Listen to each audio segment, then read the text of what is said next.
I was 32 when I decided to spend a few days hiking and camping alone in the Lake District in England. It was the middle of September 2019, just cool enough to keep the midges down, but not cold enough to make it miserable. I'd booked time off work months before, just to get a bit of quiet. My head was fried from the usual routine. Office lights, email chains, the same lunch every day, the same faces, same fake smiles. I didn't want people. I wanted wind and mud and trees. I'd done a few solo hikes before, mostly in Scotland and Wales, but this time I picked a more isolated route. Not the usual tourist-friendly spots. I found a trail online that wasn't even listed on the big sites. It was mentioned in an old forum post from 2012, buried under years of inactivity. A few people talked about it as a forgotten path that ran above Ennerdale Water and stretched towards some dense woodland in a lesser-known section of the national park. No mobile signal out there, no marked campsites, just rough trails, fallen branches, uneven ground, and the kind of quiet you don't get anywhere else. I parked my car in a lane off a narrow road, well away from the known car parks. There were no signs nearby, nothing that screamed, official start of hike. That's what I wanted. The beginning of something that felt untouched. I strapped on my pack, tent, food, gas stove, everything I needed for 3 days and started uphill. The trail was there, but barely. It looked like it hadn't been walked in years. Sometimes it disappeared entirely under tall ferns or wet leaves, and I had to stop and look for the groove in the ground again. The first few hours were hard. I twisted my ankle slightly on a wet rock, and the air had that heavy smell of soil and old rain. But I liked it, that struggle to find where you were going. It made it feel real. By the time I set up camp that first night, I was exhausted. I found a flat spot under a cluster of twisted oaks that leaned together like old men whispering. There was no one around for miles. No distant chatter, no headlights, nothing. Just the sound of wind through the leaves and the occasional rustle of something small moving through undergrowth. I set up the tent, cooked some noodles, and sat with my back against a tree until it got dark enough that I couldn't see my own hands. I slept well that night.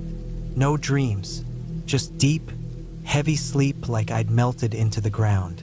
When I woke up, the air was cold and damp. My boots were wet from dew, and my breath came out in white mist. I made some coffee on the little stove and looked over my paper map. I wanted to make it into the woods I'd seen on the edge of the satellite photo. That was my goal, somewhere no one else bothered to reach. The second day's hike was rougher. The trail disappeared entirely for long stretches. I had to rely on compass readings and gut feeling. The trees got thicker. Taller, to. Pines mostly, with sharp needles and branches that scraped against my arms. There was a part of the trail where the light barely made it through. I didn't like that stretch. It made my skin crawl a little, though I couldn't say why. I pushed through it fast and kept moving until the ground opened up again into a narrow valley. That night, I set up camp beside a shallow stream. The water was slow and clear, moving over smooth stones. I filled my bottle and set it to boil. Everything was still. Not quiet, because the woods are never really quiet, but still, like things were watching. The hairs on the back of my neck stood up more than once, even though there was nothing out there. I kept telling myself that. Nothing out there. Around midnight, I woke up suddenly. I don't know what stirred me. Maybe a noise. Maybe a dream I don't remember. But I sat up in my sleeping bag and just listened. No wind, no birds, no water sounds, just silence. My ears rang from how silent it was. Then I heard something, a soft crunch. Not close, not far, just somewhere out there. A single footstep on dry leaves. Then nothing. I lay back down slowly and stared up at the dark shape of the tent ceiling. My heart thudded in my chest. I told myself it was a deer, maybe a fox, maybe just a branch dropping. I lay there for a long time, eyes wide, barely breathing. I didn't sleep after that. Not properly. Just dozed off in short bursts, waking up again every time I heard something too soft to place. The next morning, I found a small pile of stones near the edge of my campsite. They weren't there the night before. 5 or 6 flat rocks stacked neatly on top of each other, no more than 6 inches high. They looked placed, intentionally, balanced carefully. I stared at them for a long time. Then I kicked them over, not out of anger. I just didn't want them there. I hiked into the forest that day, deeper than I'd planned to go. The trees closed in more. The air felt heavier. I couldn't see the sky anymore. The ground turned soft, spongy under my boots, and I found myself walking over patches of moss that gave with every step. There were signs of old logging at some point, rusted metal buried in bark, and a broken frame of what might have once been a shelter or cabin. I started getting that feeling again, that I wasn't alone. At one point, I thought I saw someone through the trees, just a shape between 2 trunks, standing still. When I looked again, it was gone. My chest tightened. I tried to laugh it off, told myself it was just shadow and light. But then I found another stack of stones, this one bigger, 12 or 15 rocks, carefully arranged, right in the middle of the trail. I didn't touch this one, just walked wide around it and kept moving. I didn't want to camp in the woods that night, but I was too far in to turn back. I set up the tent in a clearing that felt slightly less claustrophobic. I didn't cook anything, didn't light anything, just crawled into the sleeping bag and lay still. That night I heard more footsteps, not fast, not running, just slow, deliberate, crunch, pause, crunch, closer this time. I held my breath until my lungs hurt. The sound stopped eventually, but I didn't sleep again. In the morning, I stepped out of the tent and found something that made me go cold. A piece of twine, thin, brown, almost like old fishing line, had been tied to the zipper of my tent, loosely but clearly done on purpose.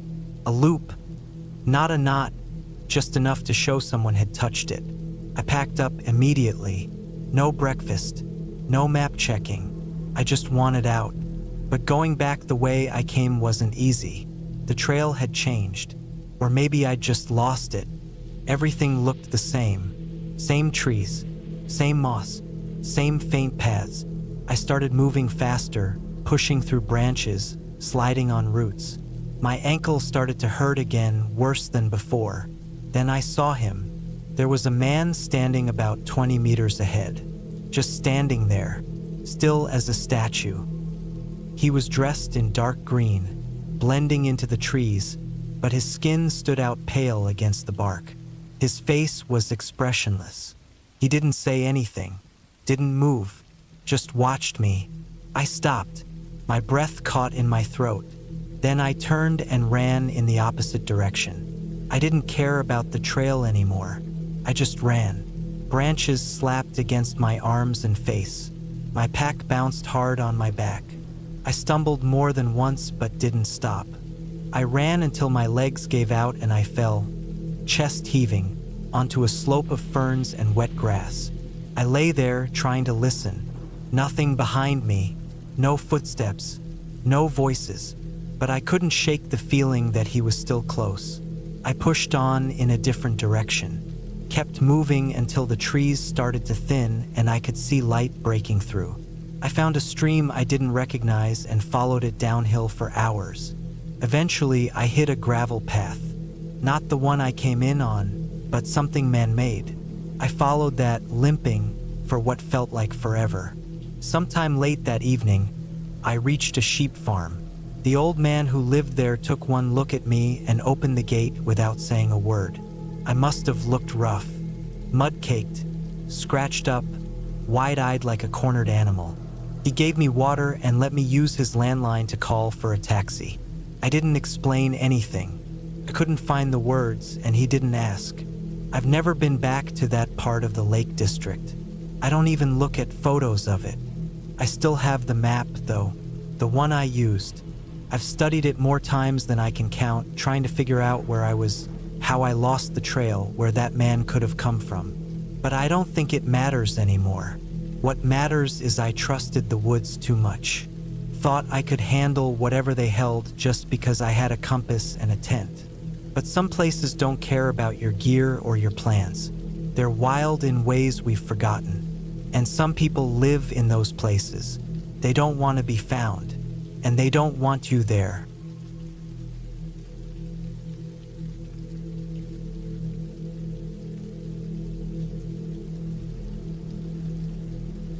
It was the summer of 2011, and I had just turned 27. I wasn't married. No kids. I was working as a surveyor for a small company out of Derby. My life had slipped into a kind of boring rhythm. Office work, weekends in the pub, the odd visit to my brother's place in Leeds. I needed to break it. I'd been feeling this itch for something solitude, maybe. Something where I didn't have to talk to anyone or explain anything. I thought maybe a weekend camping trip might do the trick. I didn't want to go to a site full of caravans or screaming kids, and I didn't want anything that had toilets or electric hookups. I wanted isolation, real quiet. I found a place online, not a campground, but a bit of land owned by a sheep farmer in North Yorkshire. You could pay him 20 quid to camp anywhere on the back end of his land for the weekend. No amenities, just open fields, thin forests, and old trails. It sounded perfect. The listing said there were no other regular campers that weekend either, which sealed the deal. I packed the basics: tent, sleeping bag, gas stove, knife, flashlight, compass, a couple bottles of water, and some food. Kept it light. I wasn't going out there to hike or explore. I just wanted to be alone. It took me about 3 hours to drive up from Derby, winding through smaller and smaller roads until I was in the middle of nowhere. Just hills, sheep, and endless fields. I met the farmer, a guy named Neil, probably in his late 60s. He had a cigarette stuck to his lip the entire time and never really looked me in the eye. He pointed out the direction of the trail and told me to follow the fence line until I passed a small stone bridge. After that, I could go wherever I wanted. I thanked him and started the walk out. The path was quiet. It wound along an old dry stone wall and ducked into patches of woods now and then. I passed the stone bridge and climbed a gentle hill covered in short grass and moss. I found a spot at the top that looked out over a narrow valley. There was no one else in sight, just a breeze and the distant sound of sheep. I set up my tent just as the sun started to fall behind the trees. It was early June, so there was still light until nearly 9:30. The first night was peaceful, cold, but peaceful. I remember waking up once at around 2 in the morning. The tent fabric flapped a bit in the wind. I heard a strange noise then, like a crunch, just one, like someone stepped on dry grass.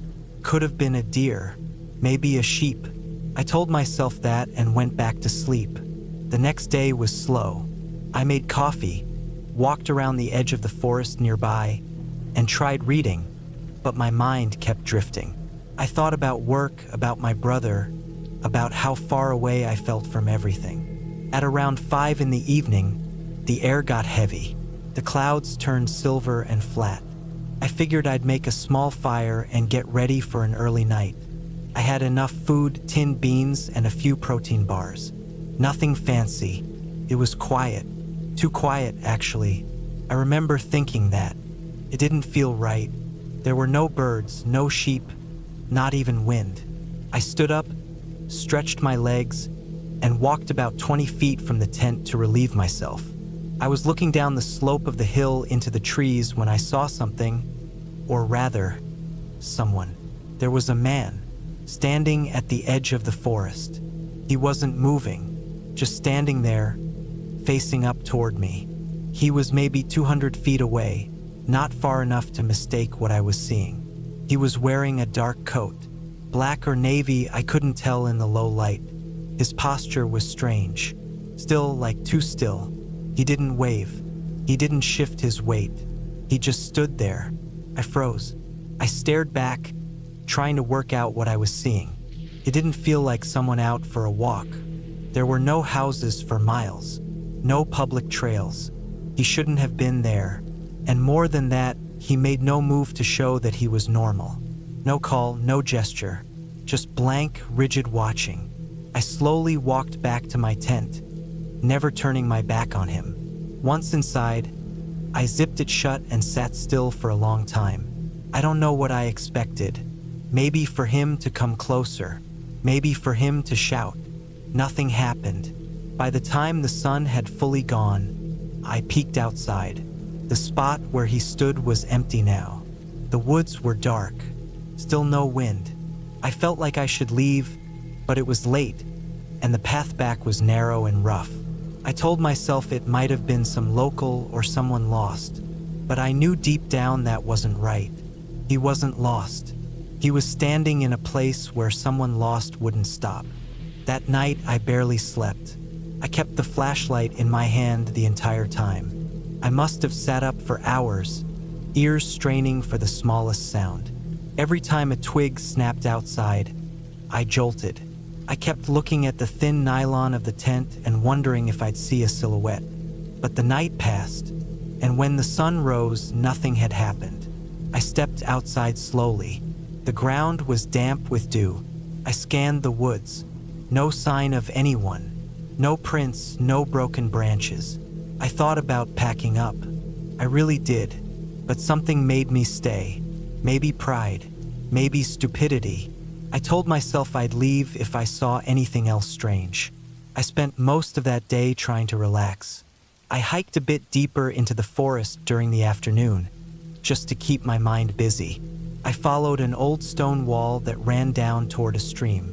There were signs of wildlife, badger droppings, a few fox prints. I found a rusted barbed wire gate leaning into a tree, and for a second, I felt like I was in a different century. That's how untouched everything felt. But then, around 3 or 4 in the afternoon, I found something that made my stomach turn. It was a fire pit. Recent. The ashes were still black. There were burnt sticks arranged in a triangle, not a circle like most people do. Around the pit were small objects, bits of cloth, a knife blade with no handle, a sock, muddy and stiff. It wasn't mine, and it hadn't been there long. That was it. I turned back. I started walking fast, not quite running but close. I made it back to my tent in less than 20 minutes.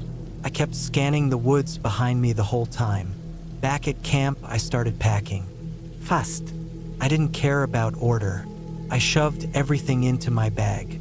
It was maybe 6:30, and I figured if I moved quickly, I could make it back to the farmer's house before dark. But as I zipped the last pouch on my pack, I heard something again. That same crunching. Dry grass just once. Behind me, I turned fast. There, across the field where I'd first seen him, stood the same man. He was closer now, maybe 100 feet. Same posture, same coat, same blank stillness. He didn't say anything. He didn't raise his hands. He didn't move. I stared for a long time. My body felt like it had turned to stone. Every instinct I had screamed at me to run, but I couldn't. I felt like an animal that had been spotted by a predator. Not attacked, just seen. Eventually, I managed to move. I slung the pack on my shoulders and started walking, brisk, not running, but close to it. I didn't look back. I didn't want to know if he was following me. The walk back felt twice as long. The trees closed in. The sky turned darker than it should have at that hour. Every snapping twig sounded like a footstep. Every rustle in the brush made me flinch. When I reached the stone bridge, I finally looked back. Nothing. No one. Just the empty trail. I didn't stop at the farmer's house. I didn't want to explain. I went straight to my car and drove. I didn't even turn the music on. I just kept glancing in the rearview mirror, expecting headlights. But none came. That night, I slept at a Travelodge just off the motorway. I locked the door and pushed a chair against the handle. I didn't sleep much. My mind kept going over the details. The coat, The way he stood, the fire pit with those small, strange objects. I didn't call the police. What would I even say? A man looked at me, but it wasn't just that. It was the way he watched, like he had been waiting for something. I've never gone back to that place. I haven't been camping since, not alone. Sometimes I still dream about the woods, about that coat, about that blank, still face in the trees. And what really keeps me up sometimes, even now, is wondering if he followed me for longer than I realized. If he'd been there the first night, or even the first day, just watching without me knowing. And I keep thinking, if I hadn't turned around when I did, if I hadn't heard that one crunch behind me, would I have even made it out?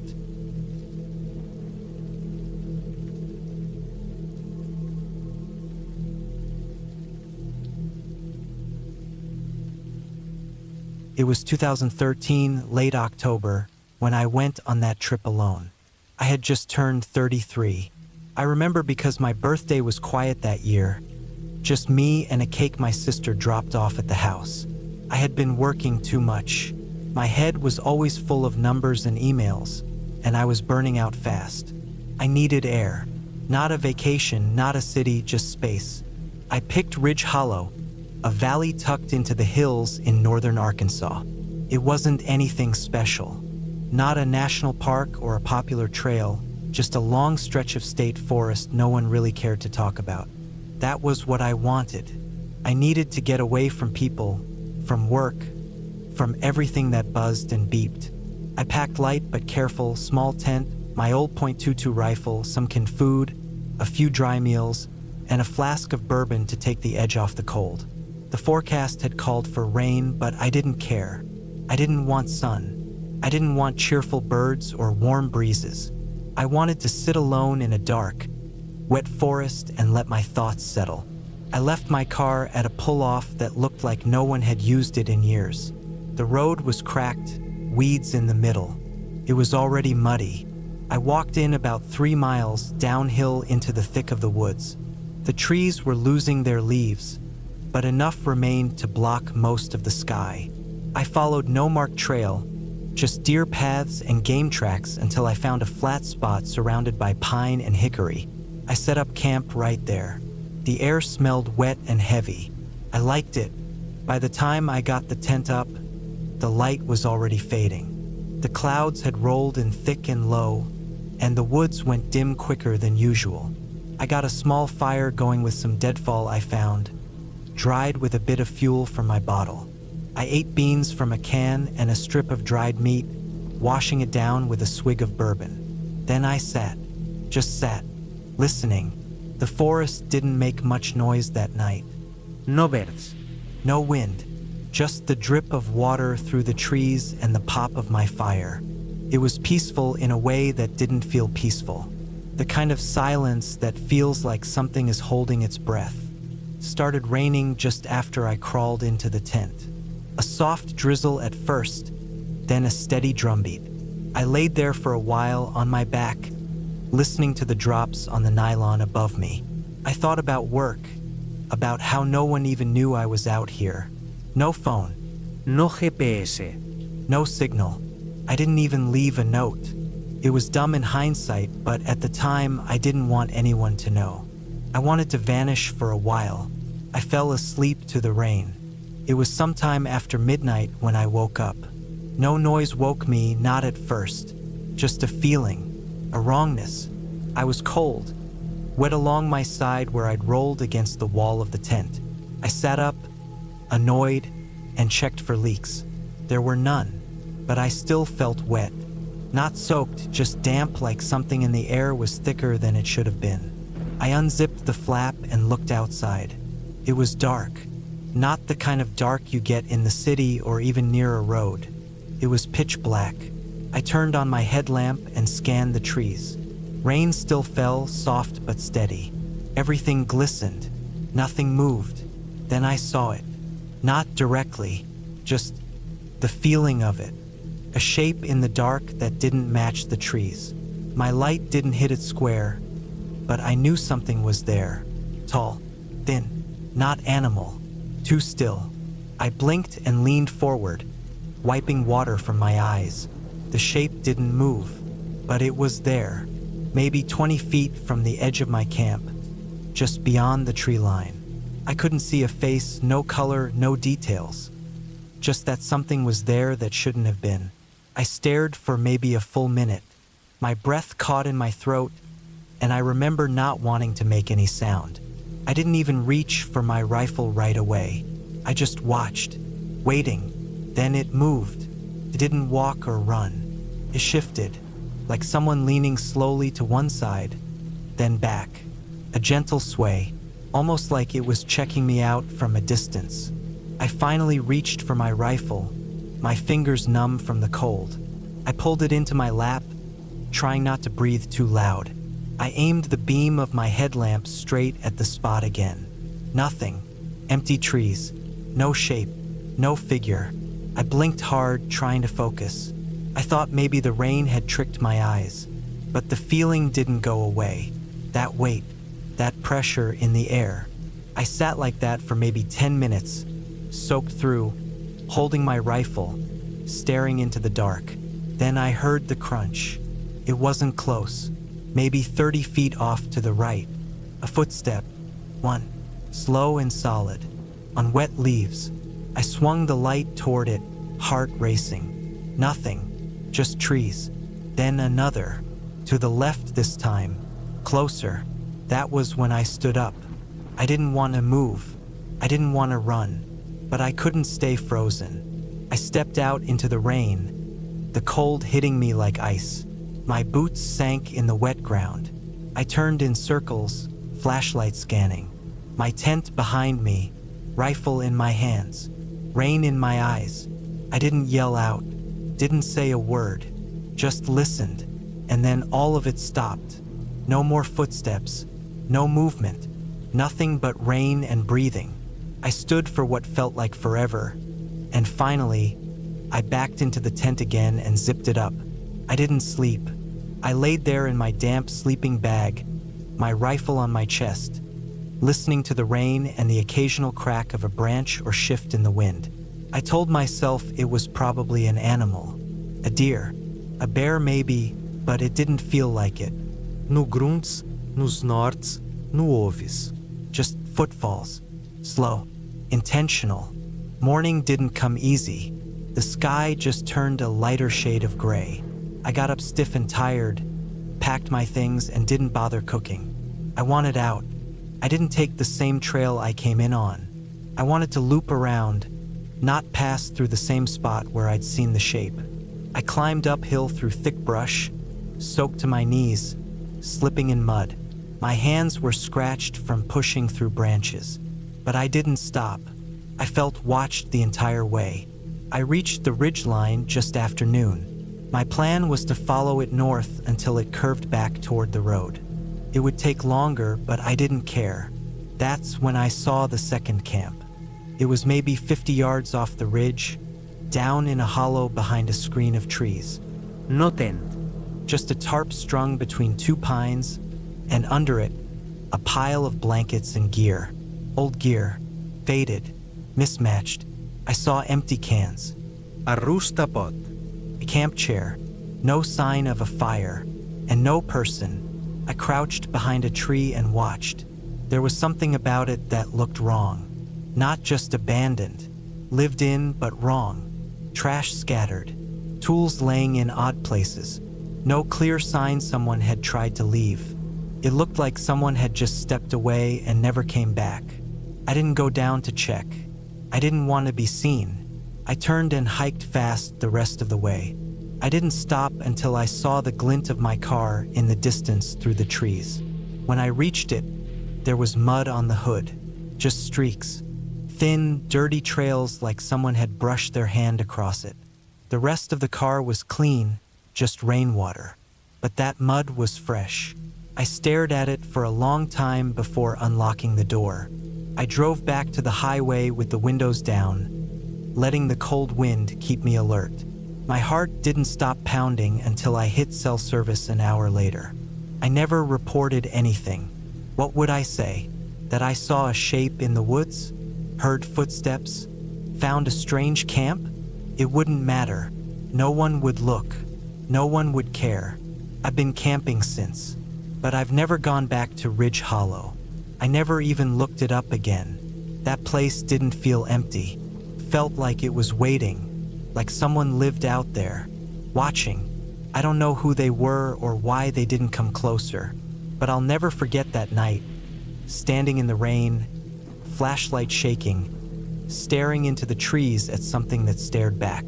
And I still check the hood of my car every time I come back from a trip, just in case.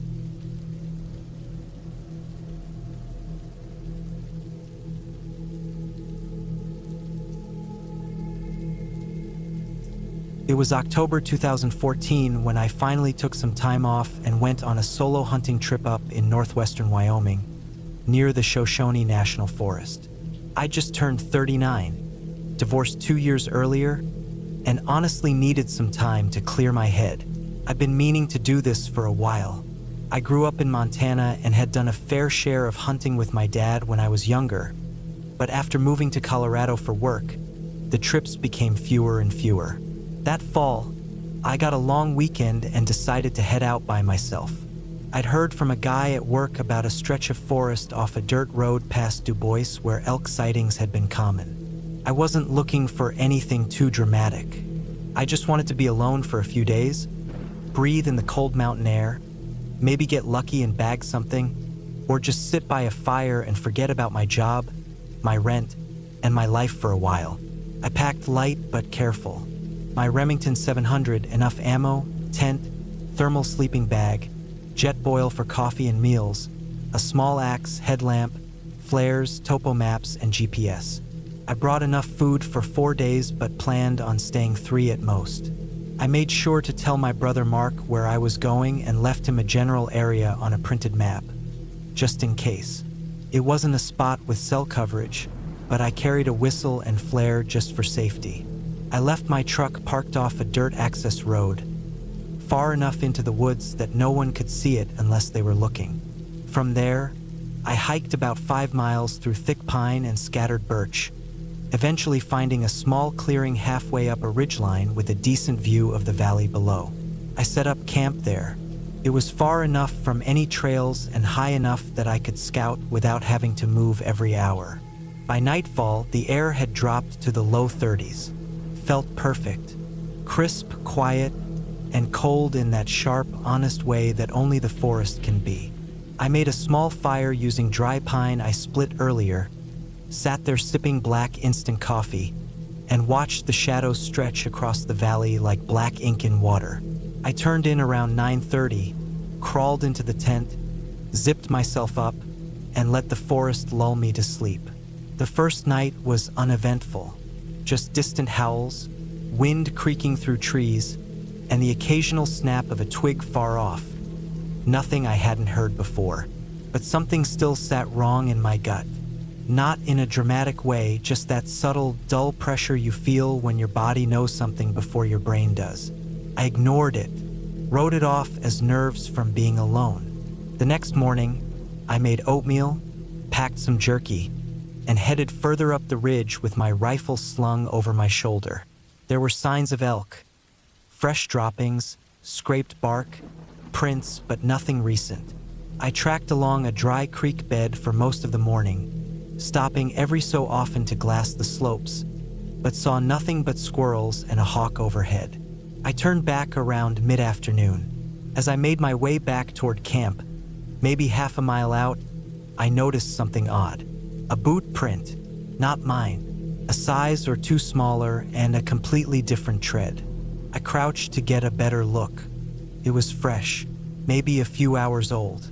The dirt was still moist from the morning frost. I didn't panic, but it got my attention. It wasn't hunting season for most out-of-staters yet.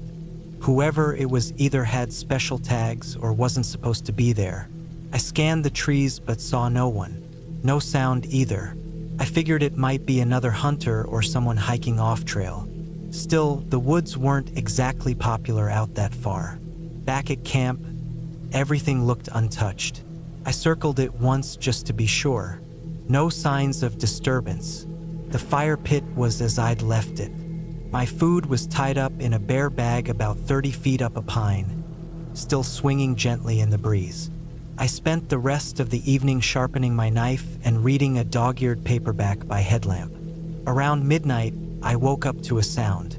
Not loud, just a very soft rustling, maybe 10, 15 feet away.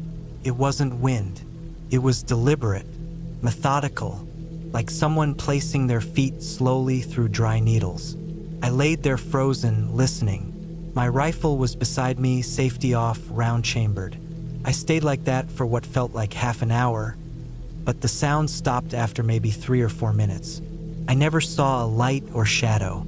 Eventually, I must have drifted off again, because next thing I knew, morning light was creeping into the tent. The third day was when things got worse. I woke up feeling like I hadn't slept at all.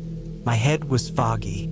I started boiling water for coffee and oatmeal, but something in the air felt heavy, oppressive, like the woods were watching me. Not in some fairy tale way, just that raw animal feeling of being prey. I ignored it and went scouting again. I didn't go far this time. I stuck within a mile of camp, looping slowly, quietly, careful to leave markers so I wouldn't lose track of my bearings. About an hour into the loop, I found another boot print. Same tread as before, this time deeper, as if they were carrying weight. Close to it was something else. A spot on the bark of a tree that had been scraped. Not from antlers, but with a blade. Fresh, jagged, sloppy. Not carved, just gouged once or twice like someone testing a knife. I felt that pressure in my gut again. Hard this time. I turned back to camp right away, moving faster but quiet, rifle in hand. The whole way back, I kept stopping to listen. The forest was silent. Too silent. No birds. No squirrels. No wind. Back at camp, everything looked untouched again.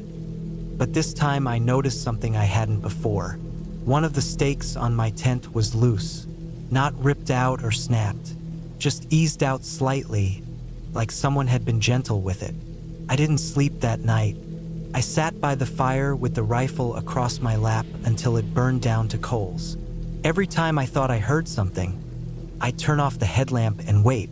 At one point, I saw movement up the slope. A silhouette, human, for just a second. It stood still just past the edge of the light, then gone. I didn't go after it. I didn't yell. I didn't even breathe for a few seconds. Just sat there, trying to calm my heart. When the morning came, I didn't make coffee. I packed up fast, took down the tent, lowered the bear bag, got everything into the frame pack. I didn't want to run and make noise, so I just moved quick and quiet back down the ridge toward the truck. About a mile from where I'd parked, I heard a branch snap to my left. I turned, rifle up. No one. Then another behind me. Again, nothing. I started moving faster. My boots stomped through wet leaves and soft mud, but I didn't care about noise anymore. I just wanted to get the hell out. The forest around me started to feel tighter, like it was closing in. Every tree trunk looked like it could be hiding someone. When I got to the truck, the first thing I noticed was the driver's side door handle. Wet, mud streaked across it.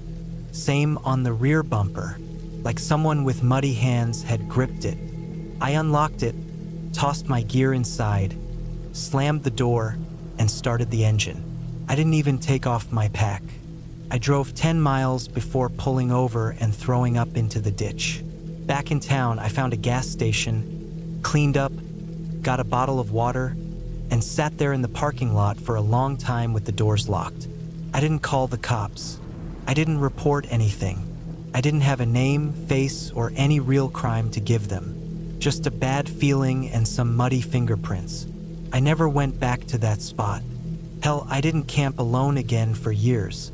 Sometimes I think maybe it was just another hunter messing around, or some survivalist living off-grid. But sometimes, when I wake up in the middle of the night and think about those prints, those footsteps, the scratches on the tree, I'm not so sure. What I do know is this: trust your gut in the woods.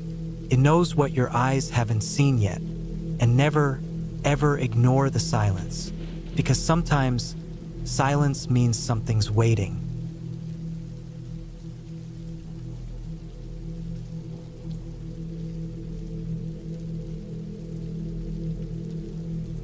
It was early October of 2011 when I took that solo camping trip to northern Arizona. I was 31, single, and tired of sitting behind a desk all week, eating frozen dinners, and watching the same TV shows on loop every evening. I worked in logistics at a warehouse company in Phoenix. Life had become mechanical, and I'd started to feel like a ghost of myself. The idea of sleeping under the stars and getting away from my phone and computer screens was what I thought I needed. I'd camped alone before, mostly in places close to Flagstaff or near the Mogollon Rim. This time, I wanted to go further north, closer to the Navajo reservation land. I didn't plan to enter any protected tribal area.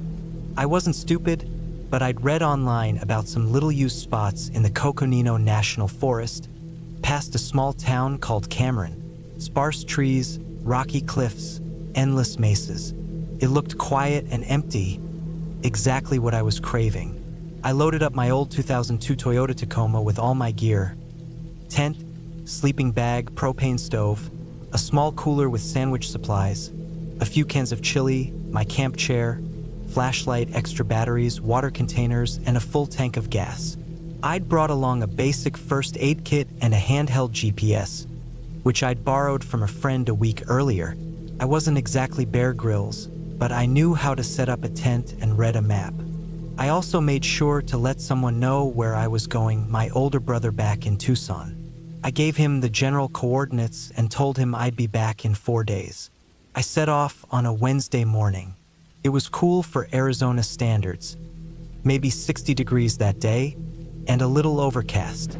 I made good time on the drive up, cruising past miles of red rock and dusty terrain. I reached the dirt road that led off the main highway around 2 p.m. and started the bumpy trek into the wild. The forest out there wasn't dense, more like scattered trees and brush, with wide open spaces between. The elevation was higher, so the air felt dry and crisp. I finally stopped at a spot that looked perfect. A flat area next to a group of boulders, with a thin line of trees bordering one side and a drop-off overlooking a canyon about 30 yards away. There were no other tire tracks or signs that anyone had been there recently. I got out, stretched my legs, and listened. Nothing, just wind. I couldn't even hear birds. I pitched the tent, unpacked, set up the little propane stove, and sat in the folding chair to eat a sandwich. The sun was dipping lower by then, but I still had about 2 hours of daylight. I walked the edge of the drop-off and looked across the canyon, taking it all in. The vastness made me feel small in a good way. Everything was still. No cars, no people, no noise. Just land and sky. That first night, I fell asleep easily. I didn't even need the flashlight because the moon was nearly full and threw enough light inside the tent that I could see my bag and boots clearly. I left the tent flap open to let in fresh air. I woke once around 2 a.m., needing to pee. I stepped outside, half asleep, and did my business behind the tent. When I looked around, I noticed how completely still it was. The kind of quiet that presses in on you. Even the wind had stopped. But I didn't feel scared. Not then. Just alone. The next day was slow. I went on a short hike near the ridge, followed a dry creek bed for a while, and explored a rocky outcrop about a mile from camp. I didn't see a single animal. No lizards, no birds, not even insects. That stuck out to me, but I chalked it up to elevation and time of year. By mid-afternoon, clouds rolled in and blocked out the sun. I made a small fire before it got dark and cooked some chili on the stove. The wind picked up again that night. I had to close the tent flap because dust was blowing in. Around 11 p.m., as I was dozing off, I heard something crunching through the brush. My ears perked up, but I didn't move. I figured it was probably a deer. I stayed quiet and listened. The sound was soft, spaced out, but deliberate, not like a rabbit or some small animal, heavy enough that I could feel the faint thud in the ground under my back. I circled the tent slowly. I held my breath and kept still. My heart started to pound a little, but I still wasn't panicking. I had a knife and a hatchet next to me inside the tent. No firearm, but I told myself if it was an animal, it would eventually get bored and leave. It did after a minute or two. The sounds faded away. I got maybe 2 hours of sleep that night. The next morning, I checked around the tent. The ground was hard and dry, so there weren't any clear footprints. But a few rocks near the edge of the tree line looked like they'd been disturbed. Couldn't be sure. I spent the day closer to camp. I didn't hike out like I had the day before. Something felt different now. The silence wasn't peaceful anymore. Felt watchful. That evening, just before sundown, I saw something on the ridge across the canyon. I had taken out my small pair of binoculars to look for deer or coyotes. I scanned the trees and rocks and then stopped. A figure was standing at the edge of the canyon, facing my direction. It was far enough away that I couldn't make out the face, but I could see the shape clearly. It wasn't wearing any bright colors, just looked like dull, faded clothes, torn or old, and the way it stood, it didn't shift its weight or move. It was rigid, unnatural. I stared for several minutes. It didn't move. Finally, I lowered the binoculars. When I looked again, it was gone. I didn't eat that night. I just sat in the tent with the flashlight on and both the hatchet and knife across my lap. The wind had died again, and the quiet returned, heavier than before. I didn't hear any footsteps, but I couldn't sleep. I laid there until dawn, twitching at every sound.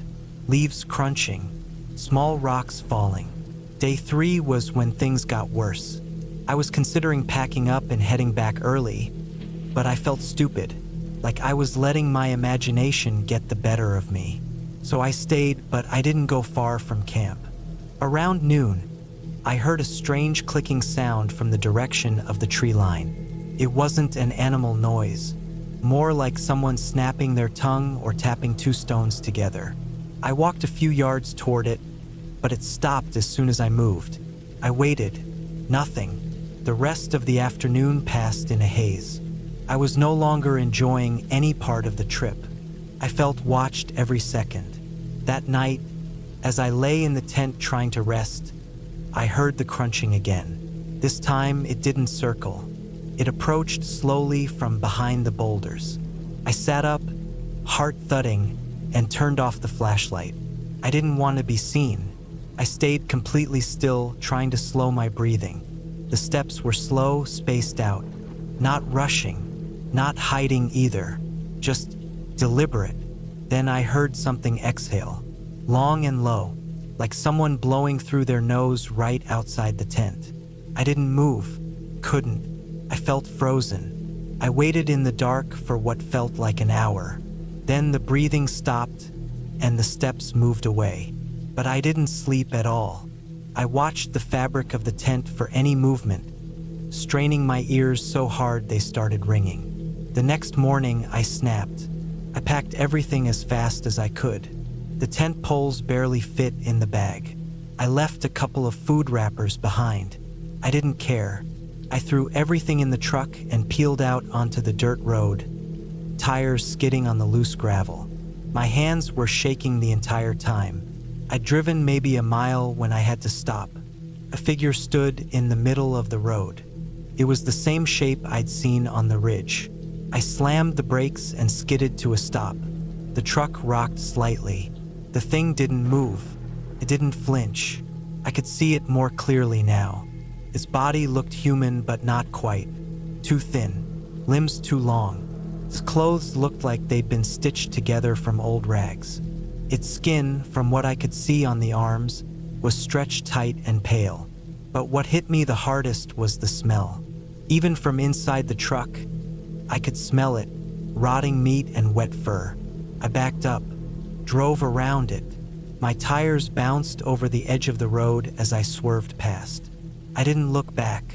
I didn't stop driving until I hit the highway, and even then, I didn't pull over until I got to a gas station in Flagstaff. I filled up the tank, went into the bathroom, and sat in the stall for a full 30 minutes trying to calm myself. I didn't even realize until then that my shirt was soaked with sweat.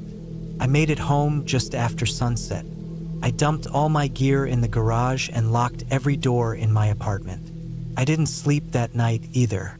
I kept thinking about the way it moved, the way it stood, the silence around it. A few days later, I tried to talk myself out of it. I read articles about mountain lions, bears, drug addicts wandering the forest, even weird local legends. I didn't believe in monsters, and I still don't. But something out there was wrong.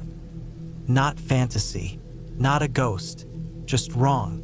I've never gone camping alone since, and I never will again.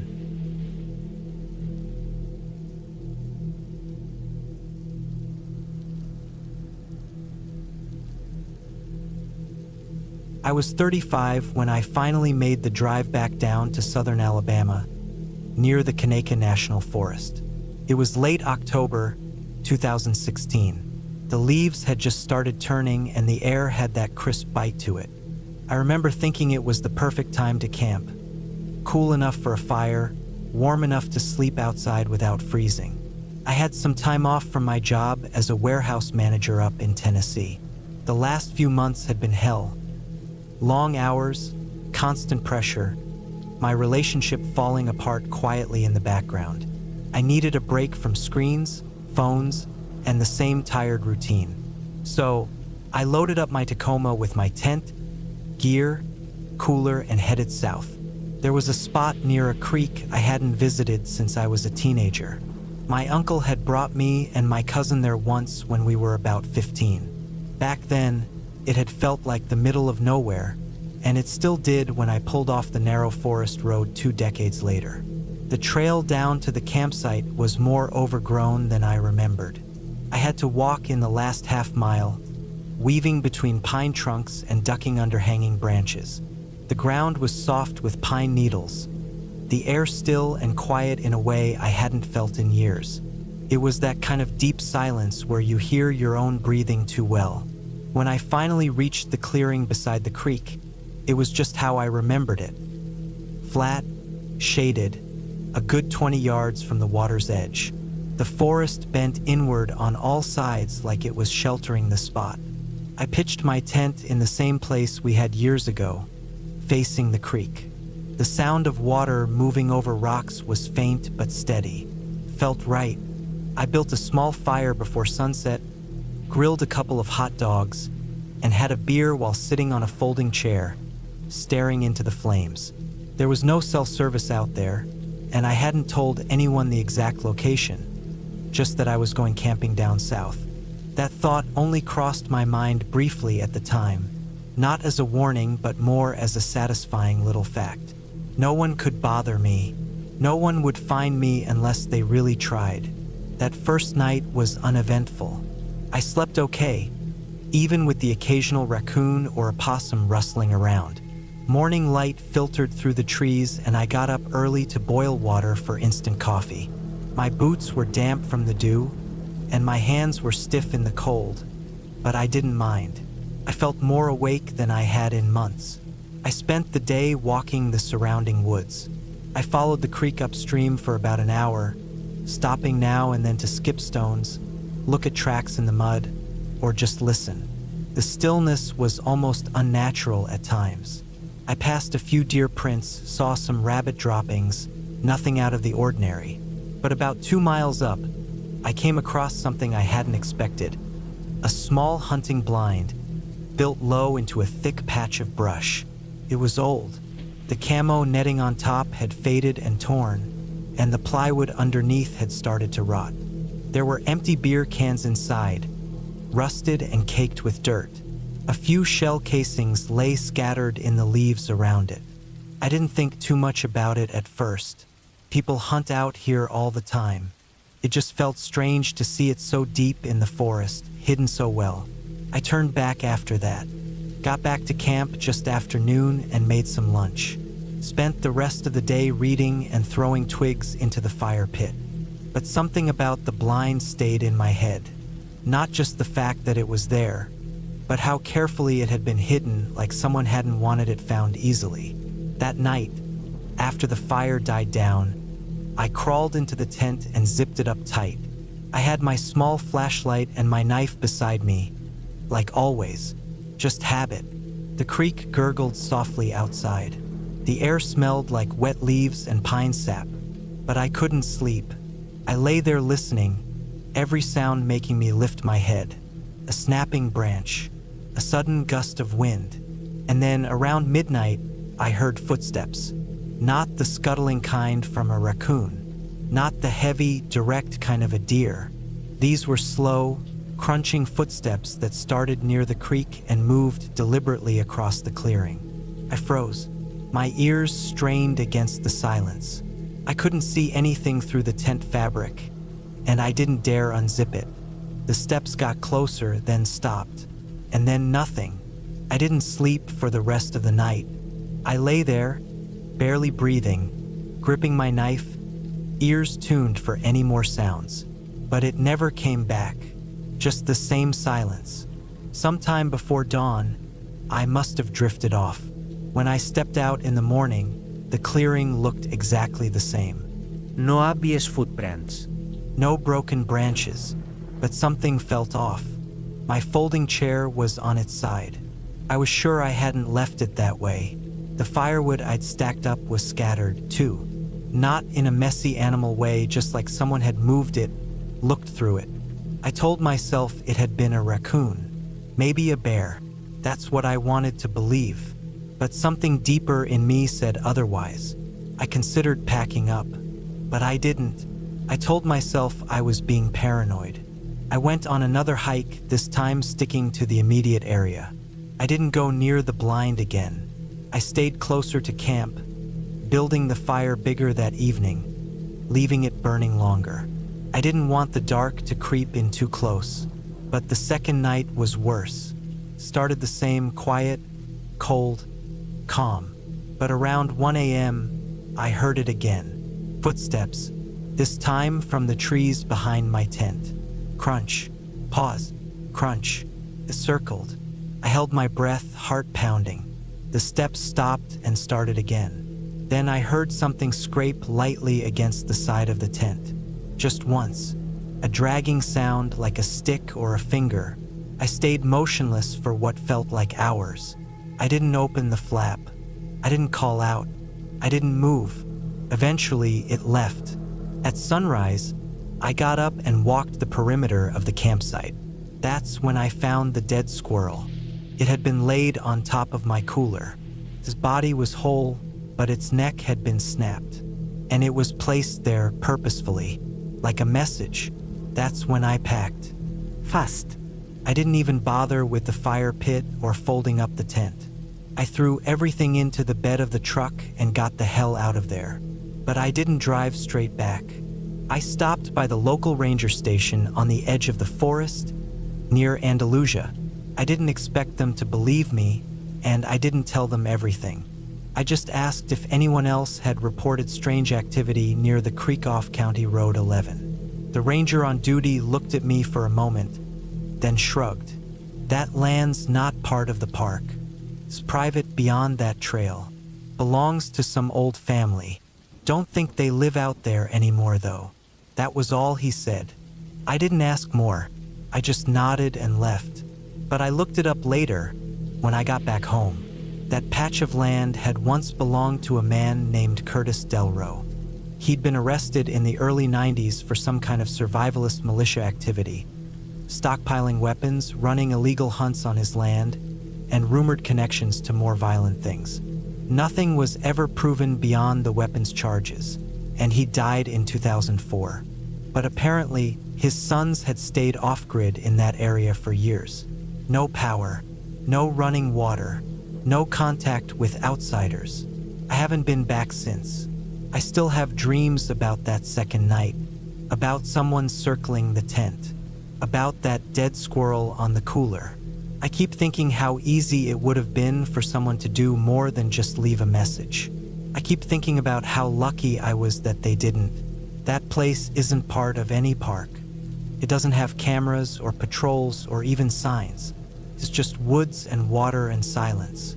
And maybe something or someone still watching from it.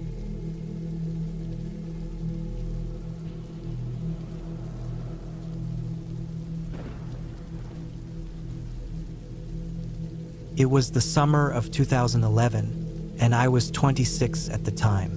I had taken a week off from work just to get away from everything. I didn't want any noise, no screens, no traffic, nothing. I was living in Southampton back then, working as a mechanic, and I just needed some peace. I picked a quiet area in the Lake District. I had read online about a lesser-known trail that looped near Loather Forest, not far from Penrith. People mentioned how quiet and untouched it was, so that's where I went. I packed my tent, sleeping bag, gas stove, a small axe, and the usual gear. I had been camping alone a few times before, so I wasn't nervous. It rained the day before I left, so everything was a bit damp and smelled of wet grass and pine. I parked my car just off a dirt road near an old farm that looked abandoned and hiked about 2 miles into the forest. There was no marked path, just small signs of use. A faint trail, trampled leaves, broken twigs. The forest got denser as I moved in, and the trees grew tighter together. After about an hour of walking, I found a small clearing. It was just wide enough for a tent and had a flat patch of dry leaves. There was no sound except for wind in the branches above. Felt right. I set up my tent, made a small fire pit with stones I gathered nearby, and boiled water for noodles. After eating, I sat on a rock and watched the trees sway. The sun went down behind the canopy, and shadows started crawling in. It got cold quickly, and the silence got deeper. No birds, no bugs, just wind and my breathing. I zipped up the tent and fell asleep to the distant creaking of branches. The first night went by fine. I woke up a couple of times, mostly because of the cold. My sleeping bag wasn't as warm as I remembered, but nothing felt wrong. I spent most of the next day walking. I didn't follow any path, just made wide circles from my campsite. There were lots of broken trees in the area. Some looked snapped halfway up, as if something large had fallen on them. I assumed it was from storms. I came across some deep scratches on a tree trunk. 4 of them straight down about 7 feet from the ground. I stared at them for a while. They didn't look like tool marks or animal claw marks. Maybe someone had done it with a knife, but they were too deep and too high. It bugged me, but I didn't dwell on it. People leave strange marks in the woods all the time. That second night, I had trouble sleeping. I kept thinking I heard something outside the tent. It was faint, like slow steps on leaves. I stayed still for a while, listening, and it stopped. I told myself it was just a deer or maybe a fox. I didn't leave the tent until morning. The next day, I didn't wander far. I stayed near the camp and gathered more wood. Around noon, I noticed something odd. My small axe was missing. I always left it next to the fire pit, wedged between 2 stones. Now it was gone. I searched everywhere, even checked inside the tent, but it wasn't there. The grass around the camp looked flattened in a few spots that I didn't remember. I tried to tell myself I must have misplaced it or maybe dropped it somewhere the day before, but I knew I hadn't. That night, I kept a small fire going and stayed up later. The forest felt different. I didn't feel alone. I didn't see anything, but it felt like I was being watched. Around 2 in the morning, I heard that same slow stepping sound again. Not an animal. Too slow. Too deliberate. It was coming from the trees to my right. I held my breath and stared out of the tent's mesh window. I couldn't see anything. Then I heard a faint crunch behind the tent. I stayed frozen. I didn't sleep the rest of that night. As soon as it got light, I packed my bag and moved. I didn't want to walk back to the car just yet. I still had 3 days left of my trip and didn't want to waste it. So I walked north for a couple of hours and found another clearing. Smaller than the first, but it felt safer, more open. That day was quiet. I kept checking over my shoulder and listening for any strange sounds, but nothing came. I still couldn't find my axe, though. That part kept circling in my head. I tried to sleep early that night, but couldn't. Around midnight, I heard something again. This time, it was heavier. Whatever it was moving faster and more confidently. It circled my tent twice. I held my knife tight and didn't move. Then I heard breathing, right outside the tent wall. Slow, deep breaths.